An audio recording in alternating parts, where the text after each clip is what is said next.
Hey blues guitar fans, John here with the Blues Guitar Institute, and this is your Tuesday Blues Lesson 18.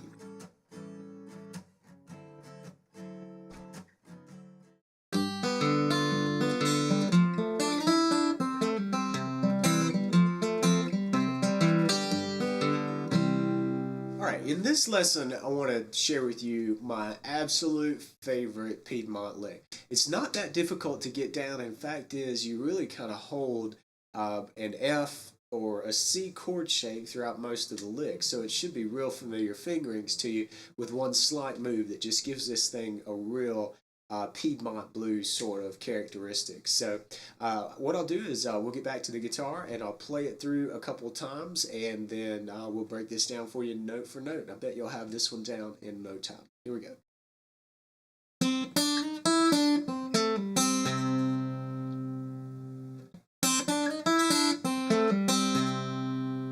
Okay, so you've heard how I use this lick in context. It works really well if you're doing a Piedmont sort of thing like this. It works great changing from the F chord back to the C chord. And in fact, in that opening piece, I just set up kind of the turnaround where I started with the G, the 5 chord, moved into the F, back to the C, and then finished up there. And I'll tab something like that out for you, but the real main focus, at least what I want you to focus on for this lesson, is the lick. This is one of those licks that's just it might actually sound a little more complicated than it is. So it's a fun one to get down, especially if you're new to Piedmont blues or fingerstyle acoustic blues.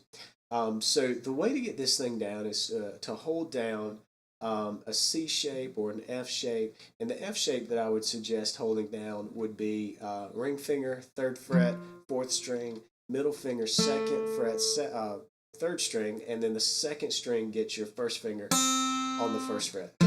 So it's actually an F major triad, so it's a complete chord with the root, 3rd, and 5th. But anyway, what we're going to do, because I really love to use this going from the F to the C, is sort of imagine that we're in this shape here, okay? And to start out with, you'll go...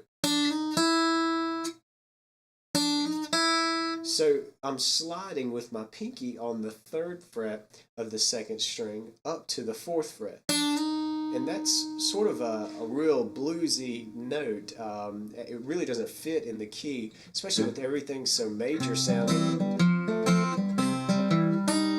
Hear that note by itself? It sounds off, but this sort of dissonance and that rubbing sound that you'll hear gives this lick its flavor. And then you'll hit, after that slide, an open 1st string, just like that. And on my picking hand, I'm using my middle finger on the 2nd string and my ring finger on the 1st string. You can use whichever fingers that is comfortable for you, but that's what I'm doing. And then come back to the 3rd fret. And then the 1st fret, all on that 2nd string. So we've got 3rd to 4th slide, open 1st, then we go 3rd, 1. Those are the fret numbers on that 2nd string. And then we finish up with this little tag. It kind of sounds a little bluegrassy even to me. Okay, and what that is I'm pulling off from the 2nd fret to the open string on the 3rd string. And then just as I pull off, I grab that C note here on the 1st fret of the 2nd string.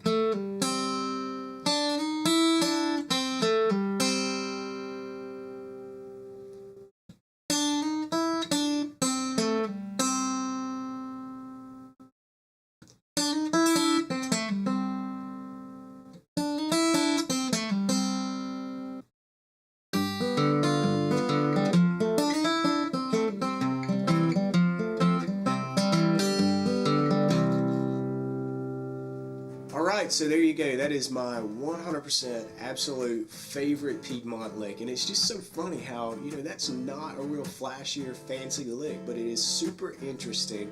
Number one, because it's so useful. Again, working into your playing when you're moving from an F chord back to a C chord, especially at the end of a song, but I think you'll find that there are more uses for this lick than just that.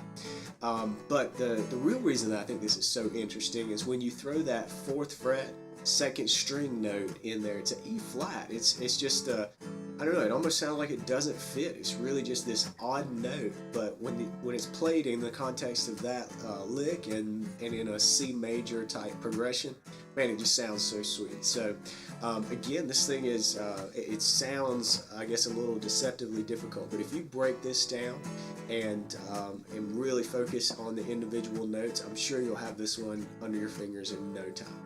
So with that, that closes out this lesson, and I really hope to see you in the next one. And until then, if you have any questions, just shoot me an email. You can find my contact information on the website at bluesguitarinstitute.com. And I hope you have a great week, get in some great guitar practice time, learn some cool licks, and I'll see you back here in the next lesson. See you Tuesday. Thanks.